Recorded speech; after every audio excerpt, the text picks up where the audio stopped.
আমরা অনেক সময় দোয়া করি, কিন্তু দোয়া কবুল হবার মতো প্রকাশ্য কোনো আলামত দেখি না। মনে হয় যেন দোয়া কবুল হয়নি। এটা কেন হয় আচ্ছা। আসলে? মুসলিম উম্মার সদস্যরা, মুসলমানেরা আমরা আমল করি, কিন্তু সে আমলগুলো রাসূলুল্লাহ সাল্লাল্লাহু আলাইহি ওয়াসাল্লামের আমল দ্বারা, সুন্নাহ দ্বারা সাব্যস্ত হয়নি। তাহলে এই আমল করে আমাদের আল্টিমেটলি আমাদের গন্তব্য কোথায়? দোয়া কবুল হওয়ার কি কোনো শর্ত আছে? নবীজি বলছেন যে, "আবু সালামা, যদি তোমার কাছে যদি কোনো জিনিস হারিয়ে যায়, তোমার বৈষয়িক কোনো জীবনের কোনো জিনিস, মূল্যবান বস্তু হারিয়ে গেল, তখন তুমি এই দোয়াটা পড়বে। ইন্না লিল্লাহি ওয়া ইন্না ইলাইহি রাজিউন। আল্লাহুম্মা আজুরনি ফি মুসিবাতি ওয়া আখলিফ লি খাইরাম মিনহা।" একজন মানুষ যখন দেখবেন সে অল্পে সন্তুষ্ট থাকে, বিশ্বাস করুন তার জীবনে আর কোনো দুশ্চিন্তা থাকে না। এবং তার মতো সুখী মানুষ তার আর মতো কেউ নেই। সুখী মানুষ কেউ নাই। অনেকে আছে দীর্ঘদিন পর্যন্ত দোয়া করছে। দোয়া করতে, করতে সে হয়তো ক্লান্ত হয়ে গেছে। কিন্তু দোয়া কোনোভাবেই কবুল হচ্ছে না এবং সে দোয়ার কোনো ফল পাচ্ছে না। তার জন্য আপনার কি পরামর্শ? আল্লাহু আকবার! লাইভে একজন ভাই, এক আল্লাহর বান্দা আমাদের সঙ্গে জয়েন করেছে প্রশ্নোত্তরে। তখন সে প্রশ্ন করতে বলেছে যে, "হুজুর, আমি আত্মহত্যা করতে চাই। আমি আত্মহত্যার জন্য প্রস্তুতি নিচ্ছি।" এই বদনজর থেকে বেঁচে থাকার কি কোনো উপায় আছে? যে আল্লাহ বলছেন, বান্দা যদি আমার কাছে ইস্তেগফার করে আর আশা করে যে আমি তাকে মাফ করতে পারি বা মাফ করার ক্ষমতা আছে, তাহলে আল্লাহ বলছেন, আমি তার গুনাহ পাহাড় মানে আকাশ পরিমাণ হলেও আমি আল্লাহ তাকে মাফ করে দেব। কিন্তু পৃথিবীর কাউকে পরোয়া করি না। এমন কোনো দোয়া কি আপনি বলবেন যেটা আজকের থেকে যদি আমি শুরু করি তাহলে আমার জীবনটা বদলে যাবে?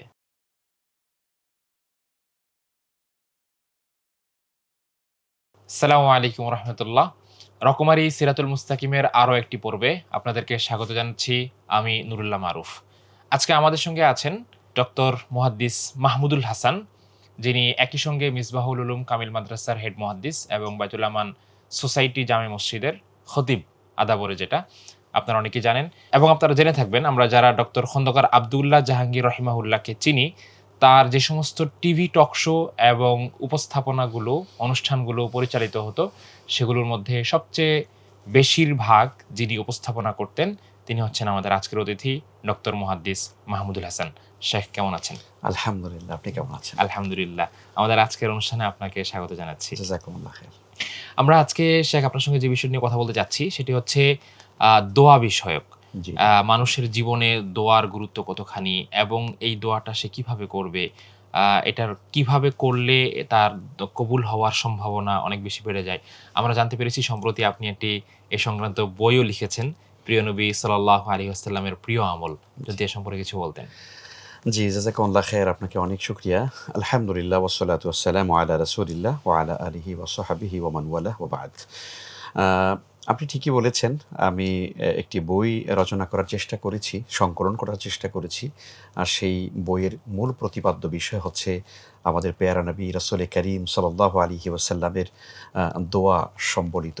অর্থাৎ আমরা আমাদের দৈনন্দিন জীবনে আমরা যে দোয়াগুলো করি ব্যক্তিগতভাবে, আমাদের সকাল সন্ধ্যায় এবং দৈনন্দিন বিভিন্ন কাজে কর্মের আগে আমরা যে দোয়াগুলো করি, সেই দোয়াগুলো আসলে আমাদের ভেতরে চর্চা অনেক কম।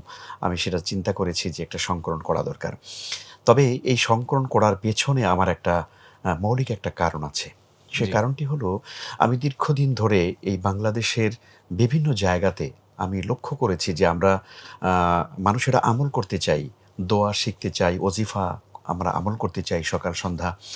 কিন্তু খুবই কষ্টের সঙ্গে আমি লক্ষ্য করেছি যে এক্ষেত্রে আমরা যে বইগুলো আমরা সামনে রাখি, সে বইগুলো আসলে সুন্নাহর আলোকে বা প্রামাণিকতায় অকাট্য নয় এবং সুন্নাহ দ্বারা প্রমাণিত হয়নি। এমন কিছু বই আমাদের সামনে কিন্তু আপনি লক্ষ্য করবেন। হু, হু। যেমন আমরা অনেক ভাইয়েরাই দেখি ছোট, ছোট আমরা ওজিফার বই আমরা সংগ্রহ করি। বিভিন্ন জায়গায় ফুটপাতেও বিক্রি হয় এগুলো। বই ফুটপাতে বিক্রি করা অন্যায় নয়।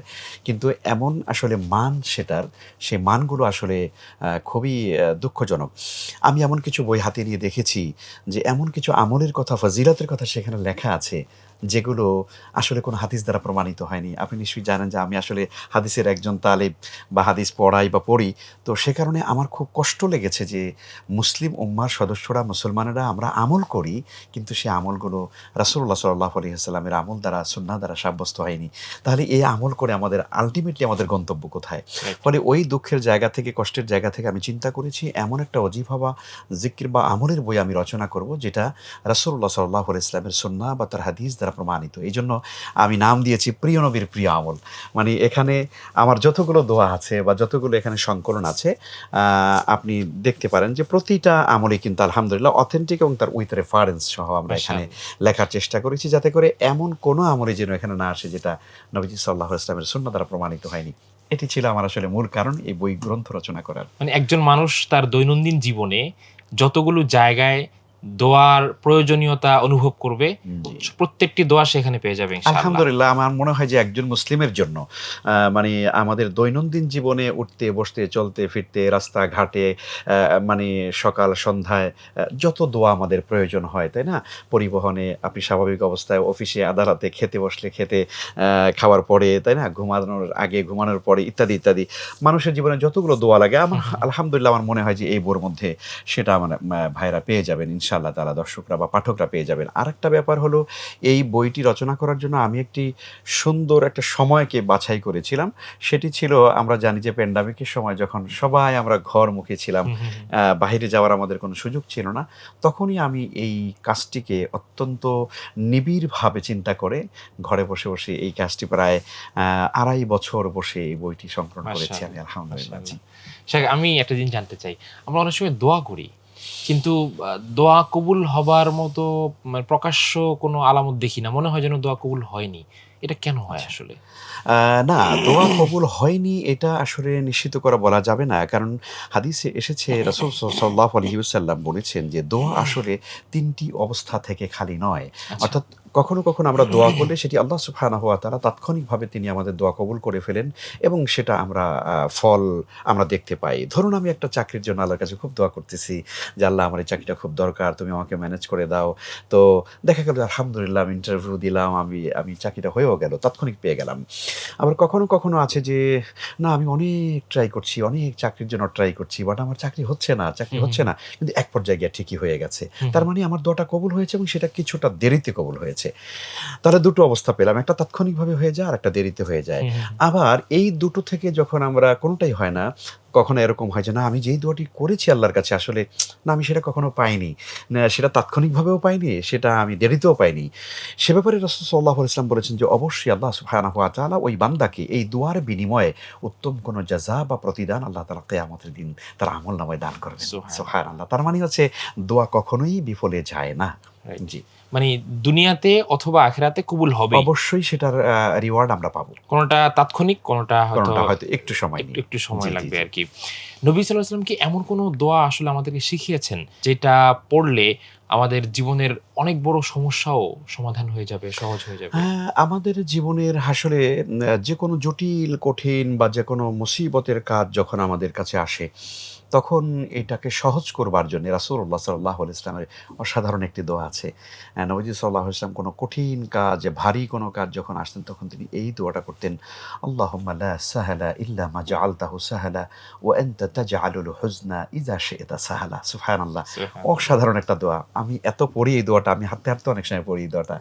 কখনো পেরেশানি লাগতেছে, আল্লাহ এই কাজটা কিভাবে হবে, কেমনে হবে? তখন এই দোয়াটা পড়ি। আল্লাহুম্মা লা সাহালা ইল্লা মা জাআলতাহু সাহালা। আল্লাহ তাআলা তুমি লা সাহালা এমন কোনো মানে কোনো কাজ সহজ নয় ইল্লা মা জাআলতাহু সাহালা, যেটাকে তুমি সহজ করো না। অর্থাৎ তুমি যেটাকে সহজ করো সেটা অনেক খুবই সহজ হয়ে সহজ। যায়। সহজ হয়ে যায় আমাদের জন্য।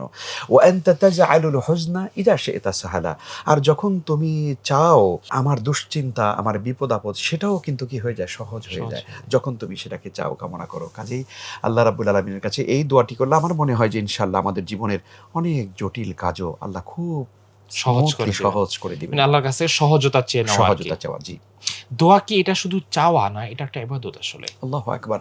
আমরা অনেক সময় মনে করি যে দোয়াটা আসলে মনে হয় শুধু মানে বিপদে পড়লে বা কোনো কিছু প্রার্থনা করলেই মনে হয় চাইতে হয়। আসলে ব্যাপারটা সেরকম না। দোয়াটা একটা ইবাদত। এটি স্বতন্ত্র একটি ইবাদত। আমরা জানি হাদিসে সেই বিখ্যাত হাদিস রাসূলুল্লাহ সাল্লাল্লাহু আলাইহি ওয়াসাল্লাম বলেছেন, "আদ-দুআউ হুয়া লিইবাদাহ।" দোয়াটাই হলো ইবাদা বা মুখ্যুল ইবাদা। ইবাদতের সার নির্যাস। তো কাজেই আসলে আমরা যত ইবাদত বন্দেগী করি আপনি লক্ষ্য করবেন প্রত্যেকটা ইবাদতের মূল সার কথা কিন্তু আল্লাহর কাছে দোয়া করা। আমরা সালাত আদায় করি, সেখানেও কিন্তু আমরা বিনয়ের সঙ্গে আল্লাহর কাছে আমরা সেজদা করি, তাই না? আর সেজদার ভিতরে যখনই আমরা যাই তখনই কিন্তু বান্দা আল্লাহর কাছে সবচাইতে বেশি আল্লাহর কাছাকাছি হয়। নবীজি সাল্লাল্লাহু আলাইহি ওয়াসাল্লামের বিখ্যাত হাদিস, নবীজি বলেছেন, আকরাবু মা ইয়াকুনুল আবদু মির রাব্বিহি ওয়া হুয়া সাজিদ ফাআকসিরু বিদ-দুআ। তোমরা যখন বান্দা যখন সেজদার ভিতরে চলে যায়, সালাতের ভেতরে, তখন সে আল্লাহর সবথেকে কাছে চলে যায়। নিকটবর্তী হয়ে যায়। নবীজি সাল্লাল্লাহু আলাইহি ওয়াসাল্লাম বলেছেন, তখন তোমরা অধিক পরিমাণে দোয়া করো। তার সালাত একটি দোয়া, কোরআনে কারীমের তিলাওয়াত এটি একটি জিকির এবং একদিকে দোয়া। তো তার হচ্ছে আমরা আসলে সকলে ইবাদতের মূল সার, কথা বা সার নির্যাস হচ্ছে দোয়া। তো কাজেই এটি শুধুমাত্র আমাদের কোনো প্রয়োজনে আমরা আল্লাহর কাছে ধরনা দিব, আল্লাহর কাছে চাইবো, আর না হলে আমি খুব ভালো আছি আমি দোয়া করব না, ব্যাপারটা এরকম নয়।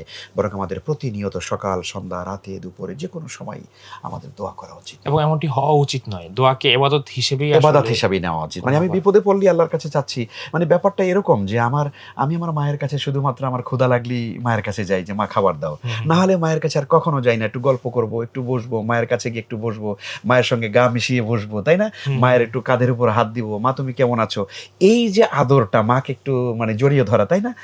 এই কাজগুলো আমরা না করে যদি শুধু 3 বেলা খাবার সময় মায়ের কাছে যাই, তাহলে মা বলবে তুমি স্বার্থপর ছেলে আমার, তুমি আমার খাবারের সময় শুধু আসো। তো এটা যেমন মা পছন্দ করবে না, ঠিক আল্লাহ রাব্বুল আলামিন তিনিও চান বান্দা যেন অধিক পরিমাণে আল্লাহর কাছে শুধু চায়, প্রয়োজনও চাইবে, অপ্রয়োজনও চাইবে, দরকার হলেও চাইবে, না দরকার হলেও চাইবে, সব সময় আল্লাহর কাছে দোয়া করে। আপনি সালাতের কথা বলছিলেন। কোরআনে কারিমে আল্লাহ পাক বলেছেন, ইন্নাস সালাতা তানহা আনিল ফাহশাই ওয়াল মুনকার। নামাজ মানুষকে অশ্লীলতা এবং মন্দ কাজ থেকে বিরত রাখে। আসলে কি আজকের পৃথিবীতে তাই ঘটে? অনেক মানুষকে আমরা দেখি তারা নামাজ পড়ে। প্রথমত একদিকে যদি আমরা চিন্তা করি, আমরা নামাজের মাধ্যমে সেই কাঙ্ক্ষিত আল্লাহ পাক যেটা বলেছেন যে বিরত থাকা অশ্লীলতা থেকে, সেটাও হচ্ছে না। আবার নামাজের মাধ্যমে যে সুকুন, প্রশান্তি লাভ করা, সেটা কোনো সময় পাই না। এটার কারণ কি হতে পারে? আপনি যথার্থই বলেছেন।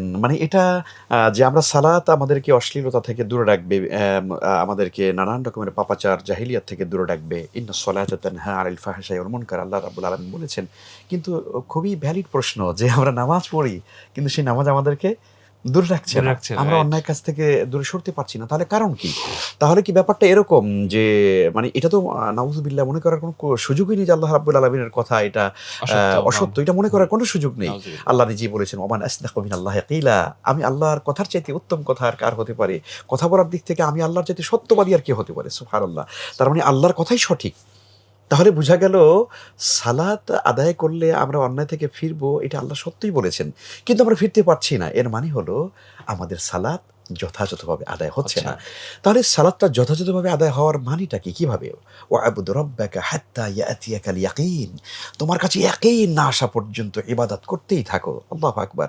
রাসূল করিম সাল্লাল্লাহু আলাইহি ওয়াসাল্লামের সেই বিখ্যাত হাদিসে জিবরিলের মধ্যে নবীজি বলেছেন, ওমাল ইহসান। জিবরিল জিজ্ঞেস করছেন, ইয়া রাসূলুল্লাহ, ইহসান কাকে বলে? নবীজি বলেছেন, আনতা আবুদাল্লাহ কাআন্নাকা তারাহ ফাইন লাম তাকুন তারাহু ফাইন্নাহু ইয়ারাক।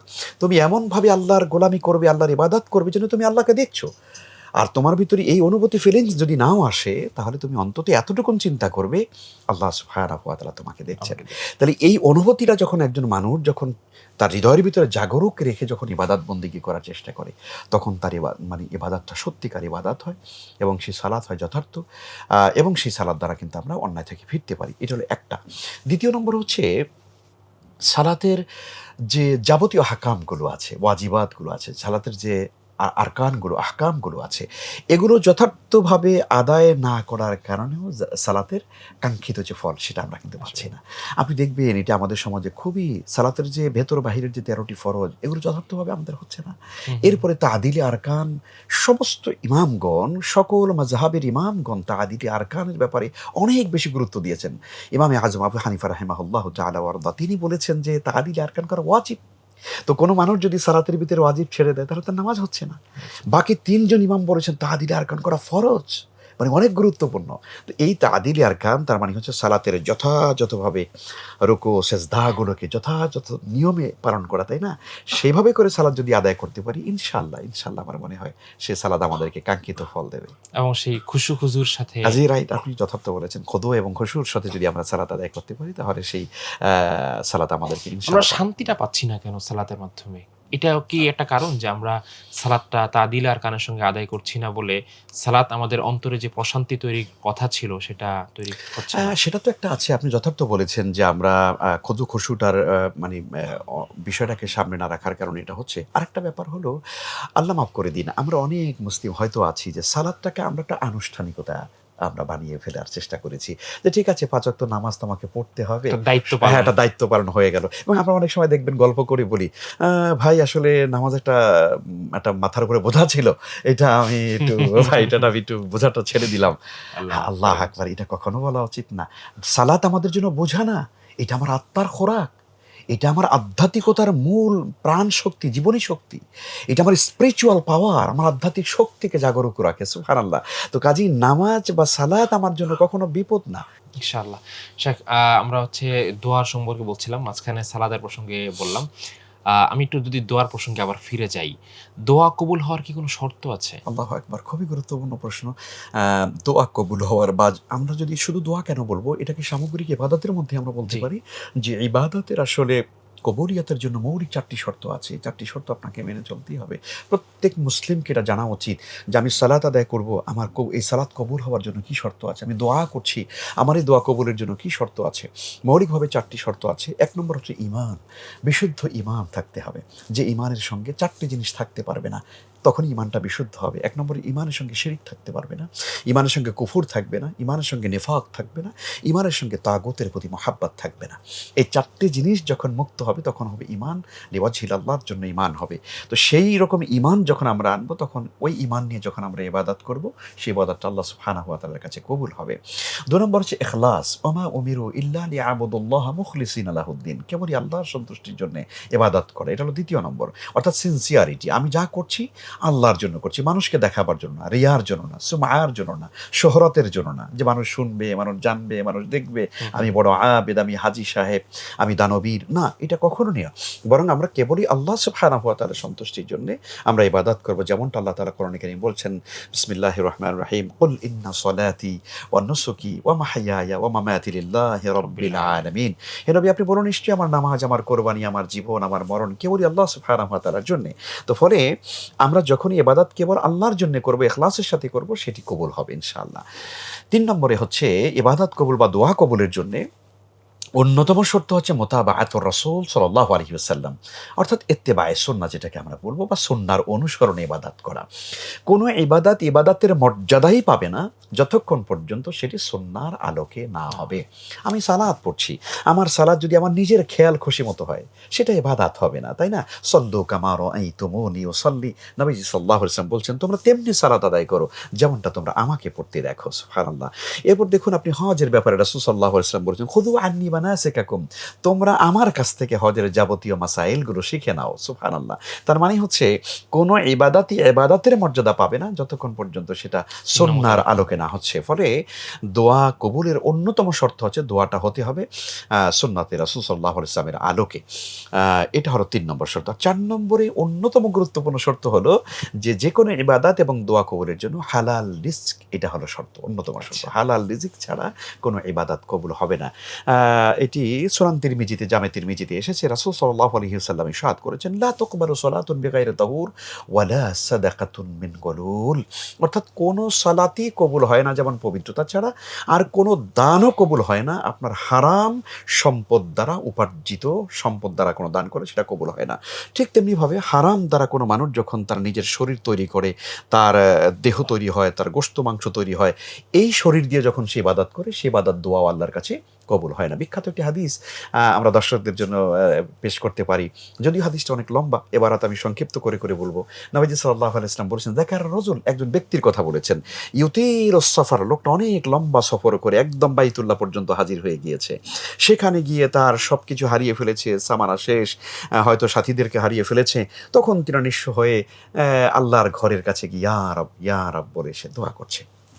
নবীজি সাল্লাল্লাহু আলাইহি ওয়াসাল্লাম বললেন, এই ব্যক্তি দোয়া করছে আল্লাহর ঘরে গিয়ে, মাতাফে দাঁড়িয়ে, কাবা ঘর সামনে রেখে দুহাত উঠিয়ে তারপর দোয়া করছে। কিন্তু নবীজি বলছেন, ওয়া মাতাআমুহু হারাম ওয়া মাশরাবুহু হারাম ওয়া মালবাসুহু হারাম ওয়া গুযিয়া বিল হারাম ফা আন্না ইউস্তাজাবু লাহ। নবীজি বলছেন যে সে যা পান করেছে তা হলো হারাম, সে যা খেয়েছে তা হলো হারাম, যা পরিধান করেছে তা হলো হারাম, এবং যা দ্বারা সে তার জীবন নির্বাহ করছে তাও হলো হারাম। কি করে তার দোয়া আল্লাহর কাছে কবুল হবে? আল্লাহু আকবার। তার মানে হচ্ছে কোনো মানুষ যখন হারাম খেয়ে যখন ইবাদত করে বা হারাম দ্বারা যখন তার দেহটা গঠিত হয়, ওই ব্যক্তির কোনো ইবাদতই আল্লাহ সুবহানাহু ওয়া তাআলার কাছে কবুল হয় না। এই জন্য আমাদেরকে খুব খেয়াল রাখা উচিত, আমরা যে কোনো ইবাদতের আগে অবশ্যই আমাদের রিজিকটা যেন হালাল হয়। হালাল রিজিক ছাড়া কোনো ইবাদত কবুল হবে না। তো কাজেই এই 4টি মেইন ম্যান্ডেটরি শর্ত আছে, এগুলো আমাদেরকে মেনে চলতে হবে। এগুলো মেনে যদি আমরা ইবাদত করি এবং দোয়া করি, ইনশাআল্লাহ বিফাদলিল্লাহ আল্লাহ তাআলা দোয়া কবুল করবেন। ইনশাআল্লাহ আমরা আশাবাদী কবুল হবে। ইনশাআল্লাহ। বাকি এমন কোন দোয়া কি আছে যে তার মধ্যে দোয়া কবুলের শর্তগুলো সে মেইনটেইন করেছে, 4টা শর্তই আছে। কিন্তু এমন কোন দোয়া কি আছে যেটা আল্লাহ আসলে কবুল করবেন না, বরং ফিরিয়ে দেবেন, রিজেক্ট হবে? না, কোনো মানুষ যদি ধরুন সে অন্যের বদদোয়া করে, অন্যের ব্যাপারে যদি সে কোনো অকল্যাণ কামনা করে, আল্লাহ তুমি অমুককে শেষ করে দাও, আল্লাহ অমুকের আমি অকল্যাণ, হিংসার বশবর্তী হয়ে। হিংসার বশবর্তী হয়, এই দোয়া কখনো কবুল হয় না। এই দোয়া কখনোই কবুল হয় না। অর্থাৎ অন্য কোনো মানুষের অকল্যাণ কামনা করে অথবা আল্লাহ সুবহানাহু ওয়া তাআলার দ্বীন বা শরিয়তের বিরুদ্ধে গিয়ে কোনো দোয়া যদি কেউ কবুল করে, মানে দোয়া করে, অথবা পিতামাতার বিরুদ্ধে, আত্মীয়-স্বজনের হক নষ্ট করে, হ্যাঁ, কেউ যদি দোয়া করে, তাহলে সেই দোয়া কবুল হবে না। মানে হচ্ছে 4টা শর্তের পাশাপাশি দোয়াটাও বৈধ হতে হবে দোয়াটা বৈধ দোয়া হতে হবে। জি, জি। এবং কল্যাণকামিতার দোয়া হতে হবে। আমার যদি কোনো কিছু হারিয়ে যায়, আমার কোনো একটা প্রিয় বস্তু, অনেক সময় আমাদের মোবাইল হারিয়ে যায়, টাকা-পয়সা হারিয়ে যায়। অনেক সময় আমরা হন্যে হয়ে সেটা খুঁজতে থাকি। এগুলো খুঁজে পাবার কোনো দোয়া আছে কি? সুবহানাল্লাহ ওয়া বিহামদিহি। খুব গুরুত্বপূর্ণ একটি দোয়া। আমাদের দৈনন্দিন জীবনে এটা অনেক গুরুত্বপূর্ণ একটা ব্যাপার যে আমরা অনেক সময় অনেক মহামূল্যবান জিনিস আমরা হারিয়ে ফেলি। আমাদের স্বর্ণ হারিয়ে যায়, আমাদের মোবাইল, আইফোন হারিয়ে যায়, আমাদের অনেক মূল্যবান জিনিস হারিয়ে গেলে আমরা পাগলের মতো হয়ে যাই। এই যে প্রিয় বস্তুটা হারিয়ে গেল। তো মানুষের জীবনে কোনো প্রিয় বস্তু যদি হারিয়ে যায়, তাহলে সেটা ফিরে পাওয়া, এবং সেটা যদি কখনো ফিরে পাওয়া নাও যায়, সম্ভব যদি নাও হয়, তাহলে তার থেকে উত্তম বস্তু পাওয়ার আমল রাসূল করিম সাল্লাল্লাহু আলাইহি ওয়াসাল্লাম আমাদেরকে শিখিয়েছেন। সুবহানাল্লাহ। এটার একটা প্রেক্ষাপট আছে, সেই প্রেক্ষাপট আমরা বলি। নবীজি সাল্লাল্লাহু আলাইহি ওয়াসাল্লামের একজন বিখ্যাত সাহাবী হযরত আবু সালামা রাদিয়াল্লাহু তাআলা আনহু, তিনি একদিন রাসূলুল্লাহ সাল্লাল্লাহু আলাইহি ওয়াসাল্লামের দরবারে নববীতে বসা ছিলেন। নবীজি সাল্লাল্লাহু আলাইহি ওয়াসাল্লাম তখন তাকে একটা দোয়া শিখিয়েছেন। নবীজি বলছেন যে, আবু সালামা, যদি তোমার কাছে যদি কোনো জিনিস হারিয়ে যায় বা প্রিয় বস্তু হারিয়ে গেল, তোমার বৈষয়িক কোনো জীবনের কোনো জিনিস, মূল্যবান বস্তু হারিয়ে গেল, তখন তুমি এই দোয়াটা পড়বে। কোন দোয়া? ইন্না লিল্লাহি ওয়া ইন্না ইলাইহি রাজিউন, আল্লাহুম্মা আজুরনি ফি মুসিবাতি ওয়া আখলিফ লি খায়রাম মিনহা। এই দোয়াটা পড়বে। আমরা এই প্রথম অংশে তো আমরা তর্জমা জানি, ইন্না লিল্লাহি ওয়া ইন্না ইলাইহি রাজিউন, আমরা সবাই আল্লাহর জন্য আল্লাহর দিকে ফিরে যাব। এর পরের অংশটা হলো আল্লাহুম্মা আজুরনি ফি মুসিবাতি, হে আল্লাহ তাআলা, তুমি আমাকে যে মুসিবত দিয়েছো, এই মুসিবতের প্রতিদান তুমি আমাকে দান করো। ওয়া আখলিফ লি খায়রাম মিনহা, আর আমার যা হারিয়ে গেছে, আমি যা থেকে বঞ্চিত হয়েছি, আল্লাহ এর উত্তম বিনিময় তুমি আমাকে দান করো। এর চাইতে আরো শ্রেষ্ঠ কোনো জিনিস আমাকে তুমি প্রতিদান হিসেবে দান করো। সুবহানাল্লাহ। তো আবু সালামা রাদিয়াল্লাহু তাআলা দেখলেন যে দোয়াটা এত সুন্দর এবং দোয়ার ফজিলত এত ভালো, তিনি বলছেন যে আমি সঙ্গে সঙ্গে দোয়াটা মুখস্থ করে ফেললাম। তিনি মুখস্থ করে এবার দরবারে নববী থেকে তিনি বেরিয়ে এবার আবু সালামা তার বাড়িতে চলে গেলেন।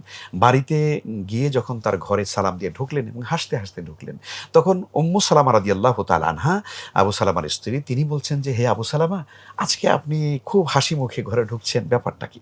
তখন আবু সালামা রাদিয়াল্লাহু তাআলা আনহু বলছেন যে, আমি নবীজি সাল্লাল্লাহু আলাইহি ওয়াসাল্লামের দরবার থেকে একটি সুন্দর দোয়া শিখে এসেছি, যে আমাদের জীবনে কোনো কিছু হারিয়ে গেলে পরে এই হারিয়ে যাওয়া বস্তু পাওয়ার বা তার থেকে উত্তম জিনিস পাওয়ার দোয়া হলো এই দোয়াটি। তখন উম্মু সালামা রাদিয়াল্লাহু তাআলা বলছেন যে, আবু সালামা, দোয়াটা আপনি আমাকে শিখান, আমিও মুখস্থ করতে চাই। তখন আবু সালামা দোয়াটি পড়লেন এবং উম্মু সালামা বলছেন যে, আমিও দোয়াটি মুখস্থ করে ফেললাম। তো দুজনেই তারা মুখস্থ করে ফেললেন। সময় অনেক গড়িয়ে গেল। অনেক লম্বা সময় চলে যাওয়ার পরে আবু সালামা রাদিয়াল্লাহু তাআলা আনহু, তিনি কোন একটা যুদ্ধের ময়দানে গেলেন জিহাদ করতে, এবং সেখানে গিয়ে তিনি শহীদ হয়ে গেলেন। আবু সালামা রাদিয়াল্লাহু তাআলা আনহু শহীদ হয়ে গেলেন, এবং শহীদ হওয়ার পরে উম্মু সালামা রাদিয়াল্লাহু তাআলা আনহা, তিনি তো তার জীবনের শ্রেষ্ঠ সম্পদ হারিয়ে ফেলেছেন, তার মূল্যবান জিনিস তিনি হারিয়ে ফেলেছেন, তার স্বামীকে তিনি হারিয়ে ফেলেছেন।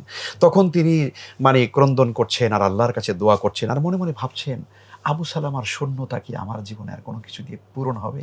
না, তা কখনোই হবে না, কখনোই হবে না। আমার স্বামীর মতো এরকম ভালো মানুষ এই পৃথিবীতে আর নেই। তারপরও তিনি কাঁদছেন। হঠাৎ করে তার মনে পড়ে গেল, আচ্ছা, আবু সালামা রাদিয়াল্লাহু তাআলা আনহু নবীজি সাল্লাল্লাহু আলাইহি ওয়াসাল্লামের কাছ থেকে যে দোয়াটা শিখে এসেছিল, আমি কেন সেই দোয়াটা আমল করছি না? তখন উম্মু সালামা রাদিয়াল্লাহু তাআলা বলছেন, আমি সকাল বিকেল ৫ ওয়াক্ত সালাতের পরে আমি ওই দোয়াটা আবার পড়তে লাগলাম। ইন্না লিল্লাহি ওয়া ইন্না ইলাইহি রাজিউন। আল্লাহুম্মা আজরনি ফি মুসিবাতি ওয়া আখলিফ লি খায়রাম মিনহা। উম্মু সালামা বলছে, আমি দোয়াটা পড়ছি কিন্তু ঠিকই, কিন্তু আমার অন্তর বলছে যে নবীজি বলছেন যে হারিয়ে গেলে সে জিনিস ফিরে পাওয়া যায় বা তার থেকে উত্তম পাওয়া যায় না। আসলে আবু সালামার চাইতে উত্তম কোনো জিনিস আমি পাবো না। এটা আমার মনের মধ্যে আসছে যে আসলে আমি পড়তেছি এটা আমলও করছি, কিন্তু আবু সালামার চাইতে শ্রেষ্ঠ জিনিস আমি আর পাবো না। তখন তিনি বলছেন যে এভাবে করে আমি আমল করছি, হঠাৎ করে একদিন আমার বাড়িতে দরজায় নক করলেন বিশ্বনবী মুহাম্মদ রাসূলুল্লাহ সাল্লাল্লাহু আলাইহি ওয়াসাল্লাম। তিনি আমার বাড়িতে আসলেন। নবীজি যখন আমার বাড়িতে আসলেন, আসার পরে আমি নবীজিকে বসতে সুন্দর বিছানা দিলাম। আল্লাহর হাবিব সাল্লাল্লাহু আলাইহি ওয়াসাল্লামের সামনে এভাবে করে আমি একটু পানি দিলাম, খেজুর দিলাম। তাকে মেহমানদারি করার জন্য আমি তার সামনে খাবার দিলাম। তো দেওয়ার পরে এরপরে নবীজি সাল্লাল্লাহু আলাইহি ওয়াসাল্লাম আমার ঘরে বসছিলেন। এরপরে তিনি বললেন যে, উম্মু সালামা, তিনি পর্দার আড়াল থেকে বললেন, উম্মু সালামা, আমি একটি প্রস্তাব নিয়ে এসেছি আপনার কাছে। সুবহানাল্লাহ। উম্মু সালামা বলছেন, ইয়া রাসূলুল্লাহ, আপনি যদি মেহেরবানি করে বলেন। তখন নবীজি সাল্লাল্লাহু আলাইহি ওয়াসাল্লাম বললেন, আবু সালামা তো দুনিয়া থেকে বিদায় হয়েছেন, তিনি শহীদ হয়েছেন। তো আমি একটি প্রস্তাব নিয়ে এসেছি যে আমি তোমাকে বিয়ে করতে চাই, আপনাকে বিয়ে করতে চাই। তখন উম্মু সালামা রাদিয়াল্লাহু তাআলা শুনে তো আশ্চর্য হয়ে গেলেন। আমাকে বিয়ে করতে চাচ্ছেন রাহমাতুল লিল আলামিন, সুবহানাল্লাহ। রাসূল সাল্লাল্লাহু আলাইহি ওয়াসাল্লাম তিনি আমার বাড়িতে এসেছেন, আমাকে বিয়ের প্রস্তাব দিচ্ছেন। তখন উম্মু সালামা রাদিয়াল্লাহু তাআলা বললেন, ইয়া রাসূলুল্লাহ, আমার ভিতরে মৌলিক ৩টি প্রবলেম আছে। এই ৩টি প্রবলেম থাকা সত্ত্বেও আপনি কি করে আমাকে বিয়ে করবেন? তখন আল্লাহ রাসূল বললেন যে, উম্মু সালামা, বলেন তো আপনার ভিতরে কি প্রবলেম আছে বা কি সমস্যার কথা আপনি বলছেন? তখন বলছেন যে, ইয়া রাসূলুল্লাহ, আমি খুবই বৃদ্ধা নারী, আমি অনেক বয়স্কা নারী। আপনার মতো একজন রাসূল, আপনি একজন আল্লাহর রাসূল, আপনার স্ত্রী হয়ে আমি কি করে আপনার সেবা করব? আমি তো বৃদ্ধা হয়ে গিয়েছি, আমি হয়তো সেটা পারব না। তখন রাসূল কারীম সাল্লাল্লাহু আলাইহি ওয়াসাল্লাম বললেন যে, আর কি প্রবলেম আছে? এটা তো একটা সমস্যা শুনলাম, আর কি আছে? তখন তিনি বললেন যে, আমার আরেকটা সমস্যা, সেটা হলো আমার আসলে অনেকগুলো মেয়ে কন্যা সন্তান আছে। আমার অনেকগুলো কন্যা সন্তান আছে। ফলে এই কন্যা সন্তানগুলো আমার কি হবে? আপনার সঙ্গে যদি আমি বৈবাহিক সম্পর্কে আবদ্ধ হই, তাহলে আমার কি হবে? এটা একটা ব্যাপার। আরেকটা হচ্ছে, ইয়া রাসূলুল্লাহ, আমি খুবই লাজুক, আমার প্রচণ্ড লজ্জা। তো আমি এই লজ্জাবতী নারী হয়ে আপনার তো সেবা করতে পারব না, আপনার খেদমত আমি করতে পারব না। ৩টি প্রবলেম আমি আপনার কাছে পেশ করছি। রাসূলুল্লাহ সাল্লাল্লাহু আলাইহি ওয়াসাল্লাম তখন বললেন উম্মু সালামাকে যে, তোমার প্রথম যে সমস্যার কথা তুমি বলেছ যে তোমার অনেক বয়স হয়ে গিয়েছে, আসলে আমারও তো বয়স কম হয়নি, আমিও অনেক বয়স্ক। এটা ১ নম্বর উত্তর দিলেন। ২য় নম্বরে তিনি বললেন যে, তোমার লাজুকতা, তোমার কন্যা সন্তান অনেক বেশি। তো তোমার সঙ্গে যখন আমার বৈবাহিক সম্পর্ক হবে, তোমার কন্যা সন্তানটা তো আমারই কন্যা সন্তান হয়ে যাবে, তারা আমারই কন্যা হবে। আর ৩ নম্বরে তোমার লাজুকতা বেশি, আল্লাহ রাব্বুল আলামিন তোমার লাজুকতাকে দূর করে দিবেন। তখন উম্মু সালামা রাদিয়াল্লাহু তাআলা বললেন, ইয়া রাসূলুল্লাহ, যদি তাই হয় তাহলে আমি আপনার সঙ্গে বৈবাহিক সম্পর্কে আবদ্ধ হতে রাজি আছি। এবং তখন নবীজি সাল্লাল্লাহু আলাইহি ওয়াসাল্লাম তাকে বিয়ে করলেন এবং সবচাইতে বেশি আনন্দঘন মুহূর্তে, মানে আনন্দ করে সাহাবায়ে কেরামদেরকে ওলিমা করে নবীজি সাল্লাল্লাহু আলাইহি ওয়াসাল্লাম এই বিবাহে তিনি ওলিমা খাওয়াইছিলেন হযরত উম্মু সালামা রাদিয়াল্লাহু তাআলাকে বিয়ে করে।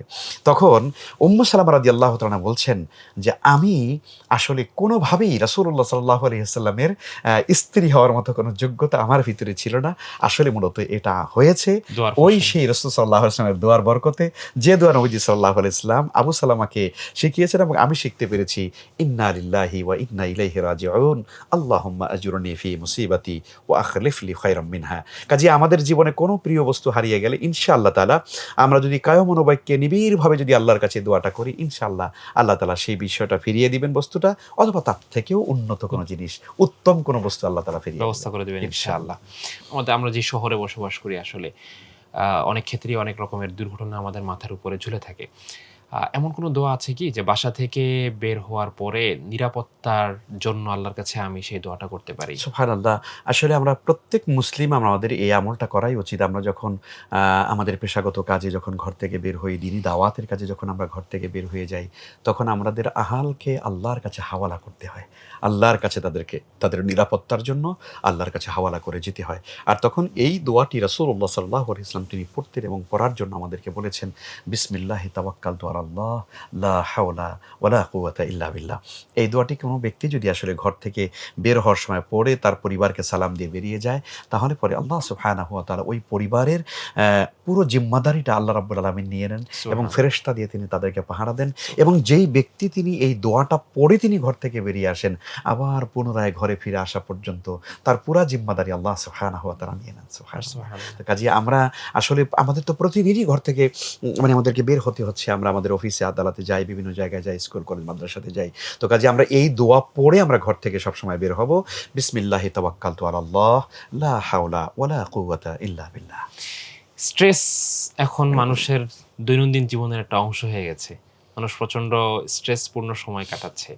দুশ্চিন্তা, ডিপ্রেশন এগুলো থেকে বেঁচে থাকার বা এগুলোকে দূর করার জীবন থেকে কোনো দোয়া আছে বা জিকির আল্লাহু আছে? আকবার। প্রথমত দোয়া বা জিকিরটা বলার আগে আরেকটু বলি। সেটা হচ্ছে যে আসলে আমাদের মরহুম ডক্টর খন্দকার আব্দুল্লাহ জাহাঙ্গীর রাহিমাহুল্লাহ তাআলা স্যার এভাবে করেই উত্তর দিচ্ছিলেন। আমি স্যারকে প্রশ্ন করছিলাম আর স্যার উত্তর দিচ্ছিলেন।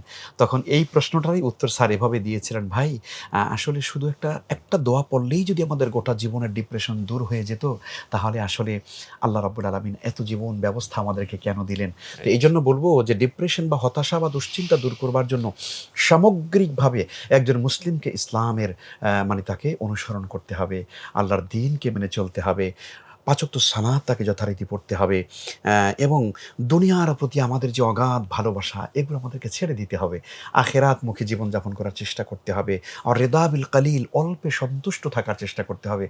একজন মানুষ যখন দেখবেন সে অল্পে সন্তুষ্ট থাকে, বিশ্বাস করুন তার জীবনে আর কোনো দুশ্চিন্তা থাকে না। এবং তার মতো সুখী মানুষ তার আর মতো কেউ নেই। সুখী মানুষ কেউ নাই। সে যেখানে রাত হয় সেখানে কাত হয়ে ঘুমিয়ে যায়। ৫ ওয়াক্ত নামাজ পড়ে সে দুশ্চিন্তা করে না। ঘুমিয়ে যাচ্ছে। আলহামদুলিল্লাহ, আল্লাহ আমাকে যা দিয়েছেন আলহামদুলিল্লাহ ভালো আছি। আলহামদুলিল্লাহ। এজন্য আর-রিদা বিল কালিল, অল্পে সন্তুষ্ট থাকার এই আমলটা আমাদেরকে ধরতে হবে। এবং দুনিয়ার যে মহাব্বত, হব্বুদ দুনিয়া রাসু কুল্লি খাতিয়া, দুনিয়ার মহাব্বত সমস্ত পাপের মূল, সমস্ত ডিপ্রেশনের মূল। শুধু পাপ কেন, প্রত্যেকটা পাপই তো ডিপ্রেশন, তাই না? আর প্রত্যেকটা দুশ্চিন্তার মানে মূল কারণ হলো এই দুনিয়ার মহাব্বত। সুতরাং দুনিয়ার মহাব্বত আমরা ভুলে গিয়ে এখন বলবেন যে দুনিয়ার মহব্বত দুনিয়া ছাড়া কি আখেরাত হবে? না, হবে না। আর দুনিয়া মাজরাআতুল আখিরা, দুনিয়া আমাদেরকে লাগবে আখেরাতের জন্য। কিন্তু দুনিয়ার মহব্বত যেন আমার অন্তরের ভিতরে ঢুকে না যায়। এটার দিকে দুনিয়াটা আমাদের যেন শুধু জরুরতের জায়গায় সীমাবদ্ধ দুনিয়াটা থাকে। হচ্ছে, আমিও এটা উদাহরণ দিয়ে এভাবে বলি, যেমন নৌকা বা কোনো জাহাজ আপনি পানি ছাড়া চলবে না। পানির উপর দিয়েই চলতে হবে, তাই না? কিন্তু পানি যদি জাহাজের ভিতরে ঢুকে যায়, তখন কিন্তু জাহাজ কিন্তু ডুবে যাবে। শেষ হয়ে যাবে, তাই না? তা দুনিয়াটা হচ্ছে আসলে এই আপনার পানির মতো, আর আমাদের জীবনগুলো হলো জাহাজের মতো। তো জাহাজগুলো এই দুনিয়ার উপর দিয়েই চলছে, কিন্তু দুনিয়ার এই পানি যেন, অর্থাৎ এই জাহাজে অর্থাৎ নদীর পানি যেন আমার ভেতরে যেন ঢুকে না যায়, তাহলে কিন্তু আমার মানে ধ্বংস অনিবার্য। সুতরাং আল্লাহ হেফাজত করুন আমাদেরকে। তো আপনি যেই আমলটার কথা বলেছেন যে এরকম দুশ্চিন্তা থেকে বাঁচার জন্য কি আমল রাসূলুল্লাহ সাল্লাল্লাহু আলাইহি ওয়াসাল্লাম শিখিয়েছেন, খুব চমৎকার একটি সুন্দর দোয়া নবীজি সাল্লাল্লাহু আলাইহি ওয়াসাল্লাম নিজে পড়তেন এবং সাহাবায়ে কেরামকে তিনি শিখিয়েছেন। আল্লাহুম্মা ইন্নী আউযু বিকা মিনাল হাম্মি ওয়াল হাযান ওয়াল আজজি ওয়াল কাসাল ওয়াল জুবনি ওয়াল বুখল ওয়া দালাইদ দাইনি ওয়া কাহরির রিজাল। আল্লাহু আকবার। এই দোয়ার ভিতরে মহাসাগর রয়ে গেছে। প্রিয় দর্শক, এই দোয়ার ভিতরে মানব জীবনের কল্যাণের মানে মহাসাগর আমি বলি। আল্লাহুম্মা ইন্নী আউযু বিকা মিনাল হাম্মি ওয়াল হাযান। হে আল্লাহ, আমাকে দুশ্চিন্তা এবং আমাকে টেনশন থেকে তুমি দূরে রাখো। আমি তোমার কাছে আশ্রয় চাই। হাম্মি ওয়াল হাযান ওয়াল আজজি ওয়াল কাসাল। আমি তোমার কাছে ভীরুতা, দুর্বলতা, অলসতা থেকে তোমার কাছে আমি পানাহা চাই। ওয়াল জুবনি ওয়াল বুখল। আর আল্লাহ তাআলা, আমি তোমার কাছ থেকে কৃপণতা, ভীরুতা এবং কৃপণতা থেকে তোমার কাছে আশ্রয় চাই। ওয়া দালাইদ দাইন, ঋণের বোঝা থেকে তোমার কাছে আশ্রয় চাই। ওয়া কাহরির রিজাল, এবং বার্ধক্যের যে দুর্বলতা মানুষের জীবনে চলে আসে, বার্ধক্যের জীবনের প্রান্তিকতায় যখন বৃদ্ধ বয়সে যখন তার জীবনের যে সংকট চলে আসে, সেই কঠিন বিপদ এবং মুসিবত থেকে আল্লাহ তোমার কাছে আশ্রয় চাই। দেখুন, আমার কাছে মনে হয় একজন মানুষের জীবনে যতগুলো দিক লাগে সবই কিন্তু আল্লাহ তাআলা এখানে, এবং এই যতগুলো দোয়াটা পেরেশানি আছে সবগুলো যতগুলো চলে পেরেশানি, এসেছে। এবং এই দোয়ার ভিতরে কিন্তু ঋণ থেকে মুক্তি হওয়ারও কিন্তু একটা বিরাট কিন্তু দোয়া এখানের মধ্যে আছে। ওয়াদলা ইদ্দাইন, ঋণের বোঝা থেকে। দেখুন, আমাদের সমাজে কিন্তু ডিপ্রেশনের একটা বড় কারণ কিন্তু হচ্ছে ঋণ। আপনি দেখবেন অনেক মানুষ, আমি আপনাকে শেখ বলি, গত ৩ দিন আগে একটা টেলিভিশনে আমি এভাবে করে একটা ইন্টারভিউ দিচ্ছিলাম, মানে প্রশ্নোত্তর দিচ্ছিলাম লাইভ অনুষ্ঠানে।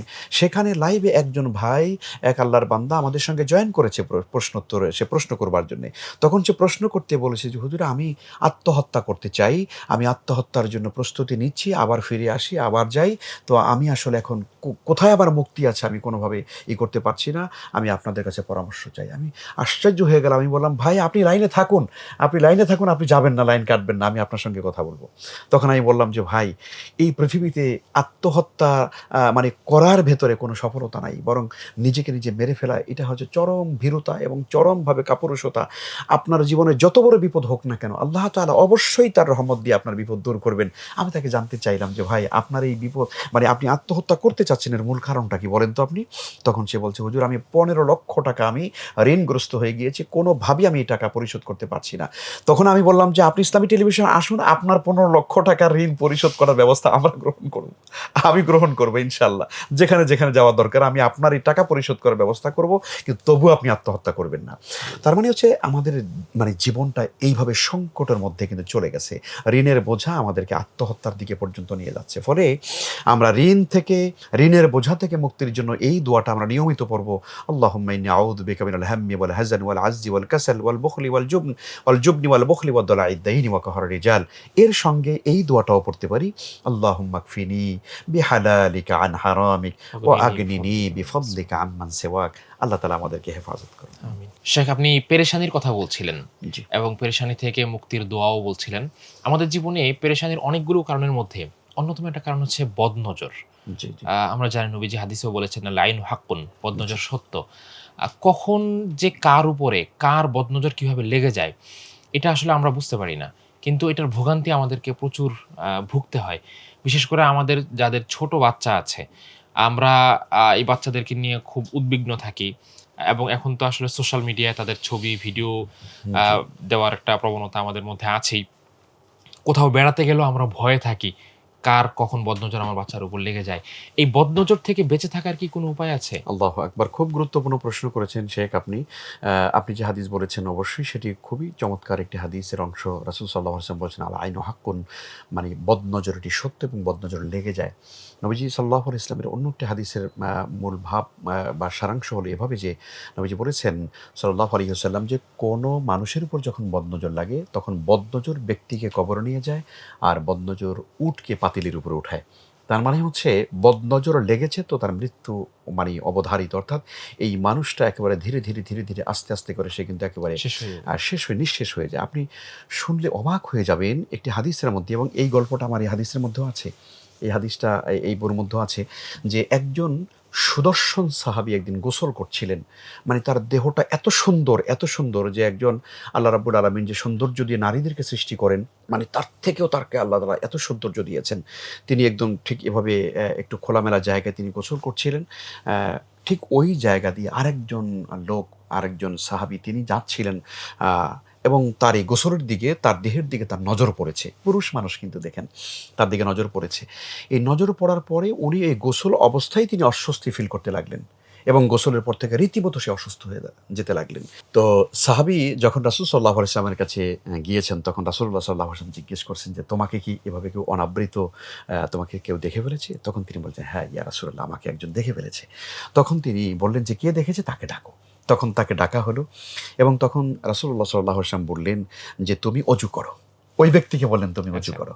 যিনি দেখেছেন তাকে হুম, হুম, বললেন, হুম। "অজু করো।" অজু করার পরে অজুর যে বাকি যে পানিটা থেকে গেছে অতিরিক্ত, এই অতিরিক্ত পানিটুকুন ওই সাহাবী যিনি অসুস্থ তার মাথার উপর এটা ঢেলে দেওয়া হয়েছিল এবং তিনি আস্তে, আস্তে করে সুস্থ হয়ে যান। আলহামদুলিল্লাহ। তার মানে আপনি খেয়াল করে দেখেন যে কত মারাত্মক একটা ব্যাপার যে একজন মানুষ, তিনি একটু সুন্দর দেহের অধিকারী, তিনি গোসল করছেন, একজন মানুষের নজর পড়ে গেছে, এটাতেই তিনি অসুস্থ হয়ে ফিল গেছেন। করছিলেন।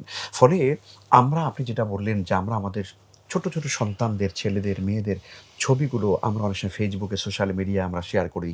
সেখানে আমরা আপলোড করি, পোস্ট করি। এটা নেহায়েত অন্যায়। এটা কখনো করা উচিত না। আল্লাহ রাব্বুল আলামিন আপনাকে যে এত সুন্দর একটি গোলাপের মতো সন্তান দিয়েছেন, আপনি এটাকে সোশ্যাল মিডিয়া দিয়ে হাজার লক্ষ মানুষকে দেখাচ্ছেন কেন? কোন মানুষের নজরের ভিতরে কি আছে আপনি জানবেনও না। আপনি দেখবেন যে আপনার বাচ্চা খাচ্ছে না। আপনি দেখবেন যে আপনার বাচ্চাটা কান্না করছে। আপনার বাচ্চাদেরকে ডাক্তারের কাছে নেওয়ার পরে ডাক্তার হয়তো বলবে যে কোনো রোগ নাই। এভাবেই হুম, হয়। হুম। বদনজর মানুষের রোগ ডাক্তাররা কখনো ধরতে পারে না। ফলে আমরা এই কাজগুলো কখনো করব না।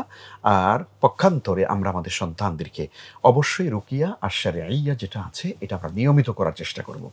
দেখুন রাসূলুল্লাহ সাল্লাল্লাহু আলাইহি ওয়াসাল্লামের দুজন নাতি ইমাম হাসান এবং হুসাইন রাদিয়াল্লাহু আনহুমা তাদের দুজনকে আপনার ফাতেমা রাদিয়াল্লাহু আনহা তিনি নবীজি সাল্লাল্লাহু আলাইহি ওয়াসাল্লামের কাছে নিয়ে এসেছিলেন যে আপনি আপনার নাতিদের জন্য দোয়া করে দেন। তখন ২ জন নাতিকে রাসূল সাল্লাল্লাহু আলাইহি ওয়াসাল্লাম দোয়া করেছেন। আল্লাহু আকবার! কি সুন্দর দোয়া। "উঈদুকুমা বিকালিমাতিল্লাহি তাম্মাহ মিন কুল্লি শাইতানিন ওয়া হাম্মাহ ওয়া মিন কুল্লি আইনিন লাম্মাহ।" এই দোয়াটি আল্লাহু আকবার! দোয়ার তর্জমাটা কত সুন্দর দেখুন। "উঈদুকুমা বিকালিমাতিল্লাহি তাম্মাহ" তোমাদের জন্য আশ্রয় প্রার্থনা করছি আল্লাহর কাছে আল্লাহর পরিপূর্ণ কালিমার মাধ্যমে। বিকালিমাতিল্লাহি তাম্মাহ আল্লাহর পরিপূর্ণ কালিমার মাধ্যমে। অমিন কুল্লি শাইতানিন ওয়া হাম্মাহ সকল শয়তান থেকে তার আল্লাহর কাছে আশ্রয় চাই। ওয়াহাম এবং বিষধর প্রাণী থেকে তোমার আল্লাহর কাছে তোমাদের জন্য আশ্রয় চাই। আর অমিন কুল্লি আইনিন লাম্মা আর সমস্ত আপনার বদনজর থেকে মানুষের বদনজর থেকে, সৃষ্টির বদনজর থেকে তোমাদের জন্য আল্লাহর কাছে আশ্রয় চাই। এবং তো এটা অনেক বড় রুকিয়া এখনো।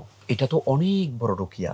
এই রুকিয়াটা আমাদের অবশ্যই আমাদের সন্তানদেরকে করা উচিত। যদি আপনার সন্তান একজন হয় বা একজনকে যদি আপনি রুকিয়া করেন প্রিয় দর্শক তাহলে আপনি এইভাবে দোয়াটা করবেন। আউযু বিকা বিকালিমাতিল্লাহি তাম্মাহ মিন কুল্লি শাইতানিন ওয়া হাম্মাহ ওয়া মিন কুল্লি আইনিন লাম্মাহ। তো এই দোয়াটি বা এই রুকিয়াটি যদি আমরা করি ইনশাআল্লাহ তাআলা আমাদের সন্তানটা বদনজর থেকে বাঁচবে। এখন এটা তো সন্তানদের জন্য দোয়া বললাম। কিন্তু আমাদেরও তো এরকম বদনজর লেগে যেতে পারে। আমরাও যদি মানুষের বদনজর থেকে মানে বাঁচতে চাই, বেঁচে থাকতে চাই, আল্লাহর হেফাজতে থাকতে চাই তাহলে আমাদেরও নিয়মিত সকাল সন্ধ্যায় রুকিয়া করা উচিত। সেই রুকিয়ার দোয়াগুলো আমরা আলহামদুলিল্লাহ এই বইয়ের মধ্যে আছে খুব সুন্দরভাবে যদি কোনো আমাদের পাঠকরা যদি বইটা সংগ্রহ করতে পারেন আপনি আলাদা একটা চ্যাপ্টারই আমি এখানে উল্লেখ করে দিয়েছি। আর রুকিয়া আর শারঈয়া যেটা রাসূল সাল্লাল্লাহু আলাইহি ওয়াসাল্লাম নিয়মিত তিনি আমল করতেন এখানে অনেক লম্বা চ্যাপ্টার এখানে আছে আলহামদুলিল্লাহ। তো আমরা একটু সংক্ষেপে বলি যদি আপনি সেই দোয়াগুলো করতে চান তার মধ্যে সূরা ফালাক, সূরা নাস নিয়মিত তেলাওয়াত করে নিজের শরীরে দম করা, তারপরে হলো আয়াতুল কুরসি পাঠ করা, এরপরে হচ্ছে আপনি বিসমিল্লাহিল্লাযী লা ইয়াদুররু মা'a ইসমিহি শাইউন ফিল আরদি ওয়ালা ফিস সামাই ওয়া হুয়াস সামিউল আলিম এটা সকাল সন্ধ্যায় অন্তত ৭ বার করে পড়ে নিজের শরীরের ভিতরে দম করা। আল্লাহ রাসূল সাল্লাল্লাহু আলাইহি ওয়াসাল্লাম বলেছেন এই দোয়াটি কেউ যদি পড়ে তাহলে কোনো বিপদই তার জীবনে আসবে না। সুবহানাল্লাহ! খুব অসাধারণ একটা দোয়া বিসমিল্লাহিল্লাযী লা ইয়াদুররু মা'a ইসমিহি শাইউন ফিল আরদি ওয়ালা ফিস সামাই ওয়া হুয়াস সামিউল আলিম এই দোয়াটা পড়া। তো এভাবে করে আমরা নিয়মিত যদি রুকিয়া করি কোরআনে কারিমের কিছু আয়াতে শেফা আছে। সেই আয়াতে শেফাগুলো পড়ে আমাদের নিজেদের দেহের মধ্যে দম করা। তাহলে আশা করা যায় ইনশাআল্লাহ তাআলা আল্লাহ তাআলা আমাদেরকে হেফাজত করবেন। ইনশাআল্লাহ। শেখ আপনি বলছিলেন ওই যে ওই সাহাবীর কথা। জি, যে যিনি যার বদনজর লাগার সম্ভাবনা তৈরি হয়েছে, আল্লাহর নবী তার অজু করা পানি দিয়ে আ যিনি অসুস্থ হয়েছেন তাকে মাথায় জি। ঢেলেছেন। আমরা অনেক সময় জানি না আসলে যে কার বদনজরটা আমার উপরে লাগলো। বিশেষ করে সোশ্যাল মিডিয়ার কথা আমরা বলছিলাম। সোশ্যাল মিডিয়ায় তো জানার কোনো উপায়ই নেই। অথবা যদি আমি কোনো বিয়ে বাড়িতে বা কোনো আত্মীয়স্বজনের বাড়িতে যাই, কখন কোন অজানা ব্যক্তির বদনজর লেগে গেছে আমি আসলে হয়তো বলতেও পারি না। সেক্ষেত্রে এটা নিরাময়ের উপায় কি? এখন ওইটা যদি আপনি কাউকে সন্দেহ করেন অথবা এরকম যদি মনে হয় যে না এই লোকটা আমার বিশেষ অবস্থায় আমাকে দেখে ফেলেছে অথবা আমার একটা ভালো একটা জিনিস সে হয়তো নজর করেছে যে কারণে হয়তো তার ইয়া লাগতে পারে। আপনি যদি কোনোভাবে আইডেন্টিফাই করতে পারেন তাহলে তার ওইভাবে করে তার অজুর পানিটা, অব্যবহৃত পানিটা যেটা থেকে যাবে সেটাকে ব্যবহার করা বা গায়ের মধ্যে ঢেলে দেওয়া এটা করা যেতে পারে। আবার কোনো ব্যক্তি যদি এরকম যদি সে জাদুগ্রস্ত হয়ে যায়, সে যদি কোনো মানুষের বদনজরে পড়ে তাহলে রাসূলুল্লাহ সাল্লাল্লাহু আলাইহি ওয়াসাল্লাম বড়ই পাতা দিয়ে আপনার পানি গরম করে সেই পানি দিয়ে গোসল করার জন্য বলেছেন। এটাও কিন্তু খুব আচ্ছা। অসাধারণ আল্লাহু আকবার! এইটা দিয়ে কেউ যদি নিয়মিত গোসল করে তাহলে তার উপরে বদনজর থাকবে না। জিনের যে তাসির বা হুম, আসর হুম, হুম। সেটাও কিন্তু তার উপরে থাকবে না। তাহলে যদি আমরা কোনোভাবে টের পাই তাহলে এটা করতে পারবো, বুঝতে পারলে। যদি না পারি তাহলে সেটার জন্য আমাদেরকে কি করতে হবে? তাহলে আগেই নিজেকে প্রটেক্ট করতে হবে। আগেই প্রোটেকশনটা নিয়ে নিতে হবে। অর্থাৎ এইজন্য আমরা বলব কোনো নারী বা আমাদের কোনো মায়েরা, বোনেরা যখন ঘর থেকে বের হবেন তখন অবশ্যই তারা নিজেরা এই রোকিয়া শরিয়াগুলো করবেন। আয়াতুল ইনশাআল্লাহ, কুরসি পড়বেন, সূরা ফালাক, নাস পড়ে নিজেদের গায়ে দম করে তারপরে তারা কোনো অনুষ্ঠানে যাবেন। আশা করা যায় ইনশাআল্লাহ তাআলা তাহলে আল্লাহ হেফাজত করবেন। ইনশাআল্লাহ।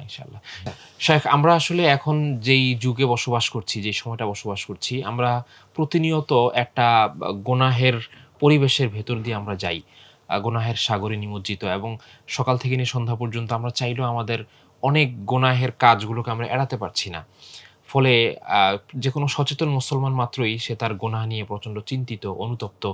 এমন কোনো দোয়া বা এমন কোনো জিকির বা আমল আমল কি আছে যেটা করলে এই গুনাহগুলো মাফ হয়ে যাবে, যদিও সেটা পাহাড়ের সমান হয় বা সমুদ্রের সুবহানাল্লাহ পানির পরিমাণ হয়? সুবহানাল্লাহ। দেখুন এখানে খুব অসাধারণ একটি দোয়া, আল্লাহু আকবার। এটি রাসূলুল্লাহ সাল্লাল্লাহু আলাইহি ওয়াসাল্লাম ইরশাদ করেছেন। তিনি বলেছেন একটি ছোট্ট আমল, খুবই ছোট্ট একটা দোয়া। নবীজি বলেছেন সুবহানাল্লাহি ওয়া বিহামদিহি। কোনো ব্যক্তি যদি এটা মিআতা মাররাহ, সে যদি এটা ১০০ বার যদি দৈনিক আমল করে, আপনি সকালে ১০০ বার পড়ে ফেলতে পারেন, কোনো অসুবিধা নেই, অথবা বিকেলে পড়ে ফেললেন। দিনের বা রাতের যেকোনো একটা সময় আপনি ১০০ বার এই দোয়াটি পড়া, সুবহানাল্লাহি ওয়া বিহামদিহি, এতটুকুন পড়লে নবীজি সাল্লাল্লাহু আলাইহি ওয়াসাল্লাম বলছেন হুত্তাত খাতায়াহু ওয়া ইন কানা মিসলা জাবাদিল বাহর। সুবহানাল্লাহ। সুবহানাল্লাহ, তার সমস্ত গুনাহ আল্লাহ মাফ করে দিবেন, যদিও তার গুনাহ হয় সমুদ্রের ফেনার পাহাড় পরিমাণ। মানে ফেনা হতে হতে পাহাড়ের মতো উঁচু হয়ে গেছে, মানে সুবহানাল্লাহ। এত পরিমাণ গুনাহ হয়েছে। সেই পরিমাণ গুনাহ যদি কোনো ব্যক্তির হয়, আল্লাহু আকবার, তাহলে ওই ব্যক্তির গুনাহকে আল্লাহ তাআলা মাফ করে দিবেন, যদি কেউ ১০০ বার এই দোয়াটি পড়ে, সুবহানাল্লাহি ওয়া বিহামদিহি। আল্লাহ রাব্বুল আলামিন আমাদেরকে তৌফিক দান করুন। আরেকটি দোয়া বলি, দেখুন নবীজি সাল্লাল্লাহু আলাইহি ওয়াসাল্লাম বলেছেন, কোনো আল্লাহর বান্দা যদি আল্লাহর কাছে যদি ইস্তেগফার করে এবং সে যদি আশা করে যে আমার গুনাহ আল্লাহ মাফ করবেন। হাদিসের মধ্যে এভাবে এসেছে যে কোনো ব্যক্তির গুনাহ যদি লাউ কানা জুনুবুকা আনানাস সামা, তোমার গুনাহ যদি আকাশ পরিমাণও হয়, সুম্মা ইস্তাগফারতানি ওয়া রাজাউতানি, আর তুমি যদি সেখান থেকে যদি ইস্তেগফার করো আর যদি আশা করো যে আমি তোমার গুনাহ মাফ করে দেব, তাহলে আল্লাহ তাআলা বলছেন ক্বাদ গাফারতু লাক ওয়ালা উবালি, আমি তোমাকে মাফ করেই দেব, সুবহানাল্লাহ। পৃথিবীর কাউকে আমি পরোয়া করি না। আল্লাহু আকবার। মানে এটা বিস্ময়কর আমল, আমার কাছে মনে হয় বিস্ময়কর এক আমল। কোনো মানুষ যদি আল্লাহর কাছে তাওবা করে, আল্লাহর কাছে ইস্তেগফার করে, আল্লাহ তাআলা বলেন আমি আমার বান্দাকে মাফ করে দেব, আমি পৃথিবীর কাউকে পরোয়া করি না।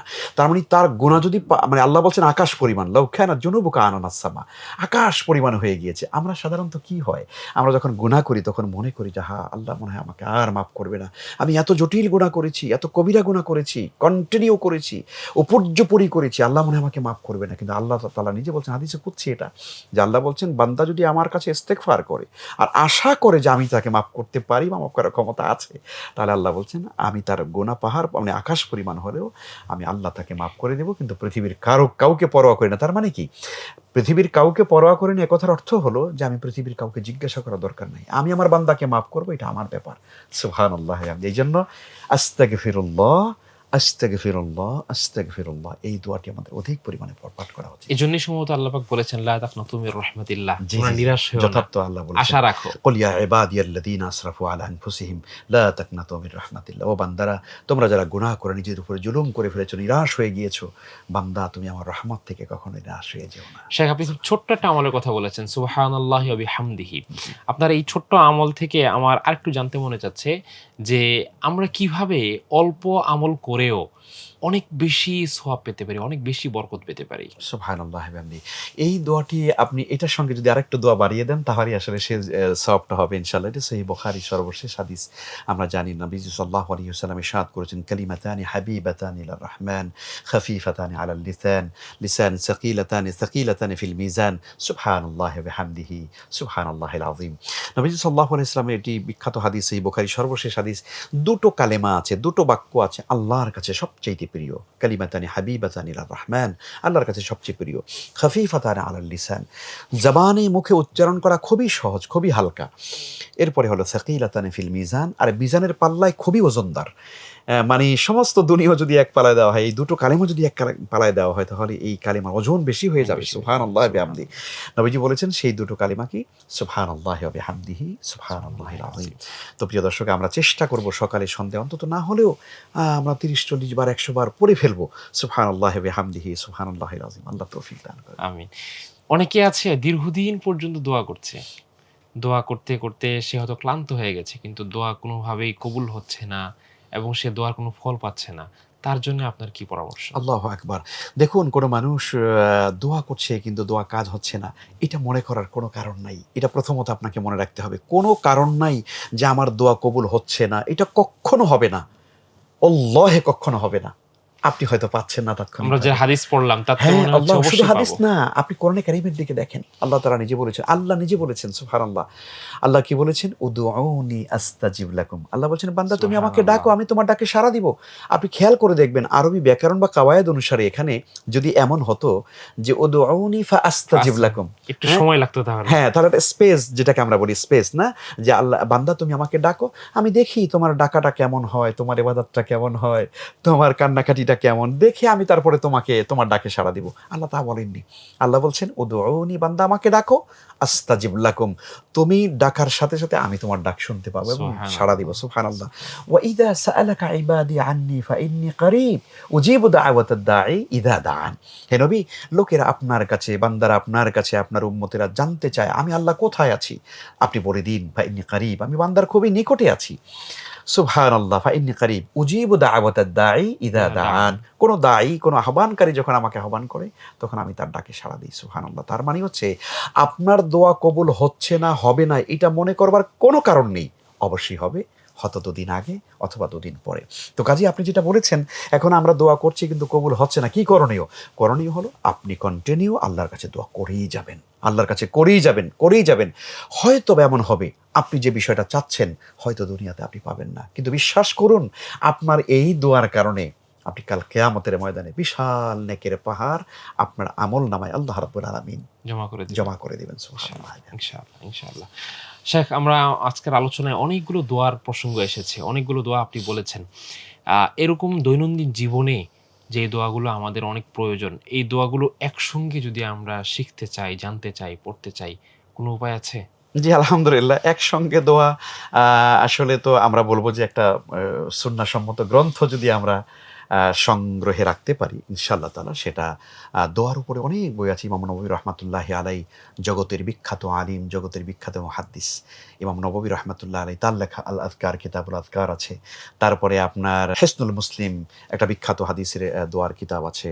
আলহামদুলিল্লাহ। তো আপনি যেটা বলেছেন অনেকগুলো দোয়ার সন্নিবেশ এখানে আছে এবং এর বাহিরেও কিন্তু আমাদের জীবন চলার জন্য অসংখ্য দোয়া আছে। আলহামদুলিল্লাহ আমরা আমাদের পাঠকদের জন্য এই বইটিকে প্রিয় নবীর প্রিয় আমল, এটি আমার কষ্টার্জিত একটি গ্রন্থ আপনাদের খেদমতে সংকলন করেছি। প্রিয় ভাইয়েরা এবং বোনেরা যারা দেখছেন, ইনশাআল্লাহ তাআলা এই বইটি আপনারা সংগ্রহ করতে পারেন।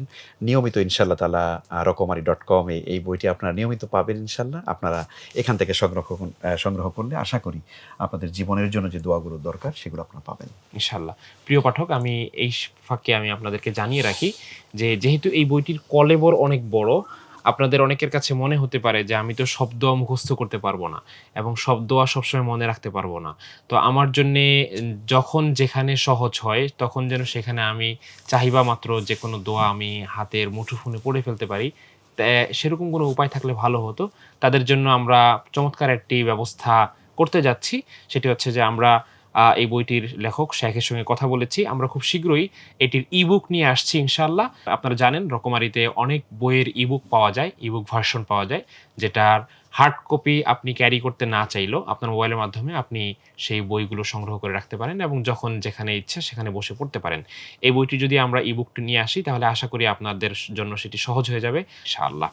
শেখ, আমরা জানতে চাচ্ছি যে আমাদের পরিবারে যারা ছোট বাচ্চা আছে, তাদের আ তাদের হেফাজতের জন্য এবং তাদের নিজেদেরকে আত্মরক্ষার জন্যে যে দোয়াগুলো প্রয়োজন, এই দোয়াগুলো আমরা আমাদের বাচ্চাদেরকে কিভাবে শেখাতে পারি? সুবহানাল্লাহ, খুবই গুরুত্বপূর্ণ। আমরা আসলে বাচ্চারা তো অনেক লম্বা দোয়া পারবে না, কিন্তু বাচ্চাদের হেফাজতের জন্য তাদেরকে কিন্তু দৈনন্দিন আমরা কিছু, কিছু শিখাতে পারি। সেটা কিন্তু আসলে বাবা-মা যারা আছেন পরিবারে তাদের উপর নির্ভর করবে।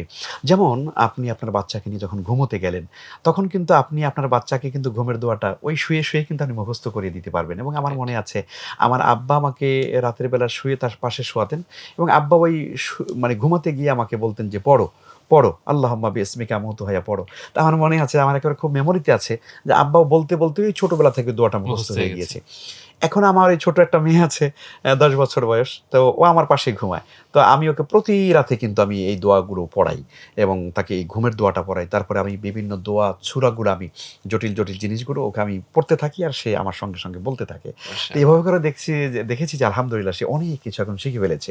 তো আলহামদুলিল্লাহ আমরা আমাদের অভিভাবকদেরকে বলব, আপনারা যদি আপনাদের নিজেদেরকে যদি সেভ চান, করতে চান, বিপদ-আপদ, সমস্যা সংকট থেকে, জিনের আসর থেকে, মানুষের বদনজর থেকে, এবং দুনিয়ার মানে বৈষয়িক যত সংকট আছে, এই যে রাস্তাঘাটে এখন প্রচণ্ড অ্যাক্সিডেন্ট, দুর্ঘটনা, এই সমস্ত বিপদ-আপদ থেকে যদি আমরা নিজেদেরকে যদি সেভ রাখতে চাই, তাহলে আমাদেরকে নিয়মিত দোয়ার চর্চা করতে হবে, নিয়মিত দোয়ার চর্চা করতে হবে। আপনি ঘর থেকে বের হলেই আপনি দোয়া পড়ে তারপরে বের হবেন। আর যতক্ষণ ঘরে থাকবেন, খাবারের আগে দোয়া, খাবারের শেষে দোয়া, ঘুমাতে গেলে দোয়া, ঘুম থেকে ওঠার পরে দোয়া, তাই না? এভাবে করে যত কাজকর্ম আছে সমস্ত জায়গায় আপনারা নিজেরা প্র্যাকটিস করবেন আর আপনাদের বাচ্চাদেরকে আপনারা মুখে ওইভাবে করে শিখালে ইনশাআল্লাহ তাআলা বাচ্চারাও সুন্দর করে দোয়াগুলো শিখে যাবে। তার মানে বাচ্চাদেরকে শেখানোর আগে নিজের আসলে শিখে নেওয়া হ্যাঁ, উচিত। এটাই আমি বলতে চেয়েছি যে আপনার ভেতরে যদি এই দোয়া না থাকে তাহলে কিন্তু আপনার বাচ্চা কখনোই দোয়া শিখবে না। এক্সাক্টলি, জি, জি, এক্সাক্টলি। জি। শেখ, আমরা একদম আমাদের শেষ পর্যায়ে চলে এসেছি অনুষ্ঠানের। এমন কোন দোয়া কি আপনি বলবেন যেটা আজকের থেকে যদি আমি শুরু করি তাহলে আমার জীবনটা বদলে যাবে? সুবহানাল্লাহ বিহামদি। আসলে জীবন বদলে দেওয়ার মতো দোয়া তো অনেক আছে, অনেক আছে। তবে আমি আ বলি, আল্লাহ সুবহানাহু ওয়া তাআলা ৪ টা সুন্দর, সুন্দর কালেমাকে পছন্দ করেন, যেগুলো পড়লে পরে আপনার জীবনটা আলোয় আলোকিত হয়ে যাবে। নবীজি সাল্লাল্লাহু আলাইহি ওয়াসাল্লাম বলেছেন, আহাব্বুল কালামি ইলাল্লাহি আরবা'। আল্লাহর কাছে সবথেকে প্রিয়, আল্লাহ পছন্দ করেন ৪ টা কালেমা। সুবহানাল্লাহ, আলহামদুলিল্লাহ, লা ইলাহা ইল্লাল্লাহ, আল্লাহু আকবার। এই ৪ টি কালেমা দেখুন দর্শক, পড়তে অজু দরকার হয় না। আমরা জানি নামাজ পড়তে অজু লাগে, কোরআনে কারীম মুসহাফ ধরে পড়তে অজু লাগে। কিন্তু এই দোয়াগুলো পড়তে কোনো অজু লাগে না। এটা একটা মানে আমাদের বড় সুযোগ আছে। আপনি গাড়িতে বসে আছেন, শুধু, শুধু কথাবার্তা না বলে আপনি দোয়াগুলো পড়তে থাকেন। রিকশায় বসে আছেন, পড়তে থাকেন। একা, একা বসে আছেন, কেন একা বিষণ্ণ মনে বসে থাকবেন? এই দোয়াগুলো পড়তে থাকেন। দেখবেন যে আপনার হৃদয়ের ভেতরে এই কালেমাগুলো আপনার অন্ধকার আত্মাগুলোকে আলোকিত করে ফেলবে। আপনি যেন অন্য এক জগতে আপনি চলে যেতে পারবেন। আল্লাহর মাআরিফাত, আল্লাহর যে মানে রেজামন্দি এবং তার সন্তুষ্টির যে আলোকিত ভুবন, সেই জায়গার ভিতরে আপনি চলে যেতে পারবেন। এইজন্য অধিক পরিমাণে কালেমার জিকিরটা করা, বিশেষ করে নবীজি সাল্লাল্লাহু আলাইহি ওয়াসাল্লাম বলেছেন, আফদালুদ দুআ আলহামদুলিল্লাহ, আফদালুদ যিকর লা ইলাহা ইল্লাল্লাহ।